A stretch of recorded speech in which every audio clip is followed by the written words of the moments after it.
की वो भावना को जनता जनार्दन ने प्रकट कर दिया है। अगर कोई विजयी हुआ है तो लोकतंत्र विजयी हुआ है। मोदी है तो मुमकिन है, बदला भारत हो गई हैरत। देखो, मोदी है तो मुमकिन है। ऐसी ही भावनाएं फिलहाल पूर्वोत्तर राज्यों से गूंज रही है। 2024 में लोकसभा चुनाव है, लेकिन उससे पहले भारत के कई राज्यों में विधानसभा चुनाव हो चुके हैं, तो वहीं कई होने बाकी हैं। ऐसे में आज त्रिपुरा, नागालैंड और मेघालय में विधानसभा इलेक्शन के रिजल्ट सामने आए और एक बार फिर प्रधानमंत्री नरेंद्र मोदी और बीजेपी का कमाल देखने को मिला। नमस्कार, आप देख रहे हैं HCN न्यूज। मैं हूं आपके साथ रंजना उपाध्याय।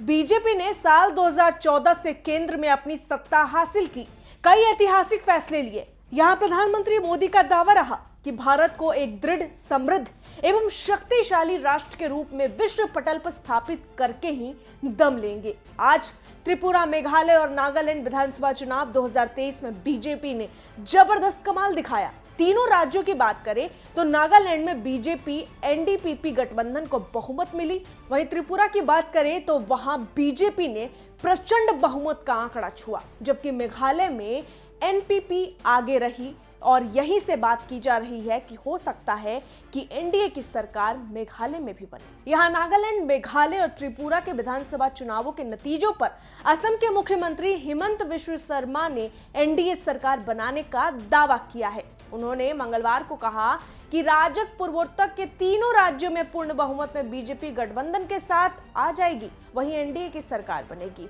वहीं अगर त्रिपुरा और मणिपुर पे बात करें तो वहां पे बीजेपी काफी आगे निकल गई है, जबकि मेघालय की बात की जाए तो वहां पे बीजेपी साथ खड़ी हो सकती है। यहां एनडीए के संयोजक शर्मा ने कहा कि एनडीए का कोई भी साथी कांग्रेस या तृणमूल कांग्रेस के साथ गठबंधन कभी नहीं करेगी।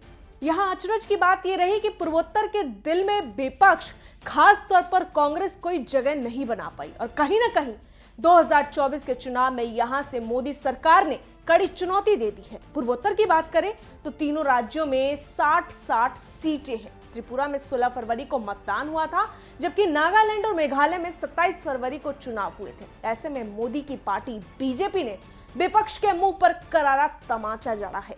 आज कांग्रेस समेत अन्य पार्टियों की चुनौती खोखली दिखने लगी है। हालांकि मोदी सरकार पर गौर करें तो ऐसा लग रहा है जैसे भारतीय जनता पार्टी ने पूरा एजेंडा तय कर लिया है, जबकि यह भी कहना गलत नहीं होगा कि बीजेपी ने हर खेमे में मास्टर स्ट्रोक फेंकने की पूरी तैयारी कर ली है। ऐसे में राजनीतिक विश्लेषकों का मानना है कि साल 2024 में बीजेपी को सत्ता से बाहर निकालना एक बड़ी चुनौती होगी, क्योंकि जनता के बीच अभी भी मोदी सरकार ने अपनी पकड़ मजबूत बनाई हुई है, जिसका ताजा उदाहरण पूर्वोत्तर के 3 राज्य त्रिपुरा, मेघालय और नागालैंड के नतीजे हैं।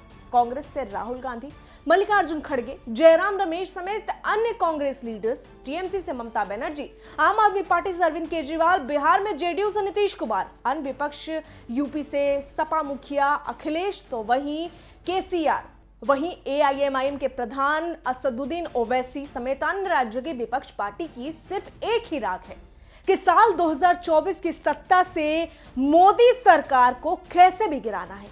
लेकिन सवाल इन लोगों से यह है कि क्या आपके पास वाकई कोई एजेंडा है?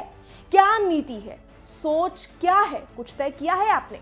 सवाल इसलिए क्योंकि पूर्वोत्तर के राज्यों में विपक्ष ने जिस तरीके से निराशाजनक परफॉर्म किया है वो शर्मिंदा करती है। उधर बीजेपी की बात करें तो त्रिपुरा, मेघालय और नागालैंड विधानसभा चुनाव 2023 में बीजेपी ने एक बार फिर अपना भगवा रंग जमाया और अपनी ताकत दिखाई। अब विपक्ष में एक तरफ राहुल ने भारत जोड़ो यात्रा की और देश को बताने की पुरजोर कोशिश की कि मोदी सरकार ने जनता को छला है। हालांकि जब तक पदयात्रा चली तब तक क्रेज रहा, पदयात्रा खत्म हुआ तो राहुल का लुक भी बदला और जनता का मूड भी। उधर नीतीश कुमार मोदी विरोधियों को एकजुट करने में लगे हैं, लेकिन राड़ यही फंसी है। विपक्ष पीएम चेहरे पर भूल भुलैया के रास्ते गुम हो चुकी है। ऐसे में जहां त्रिपुरा, मेघालय और नागालैंड विधानसभा चुनाव में रिजल्ट ये बताता है कि पीएम मोदी काम करते हैं और उनकी बीजेपी बिग्रेड उसे जनता को बताती है।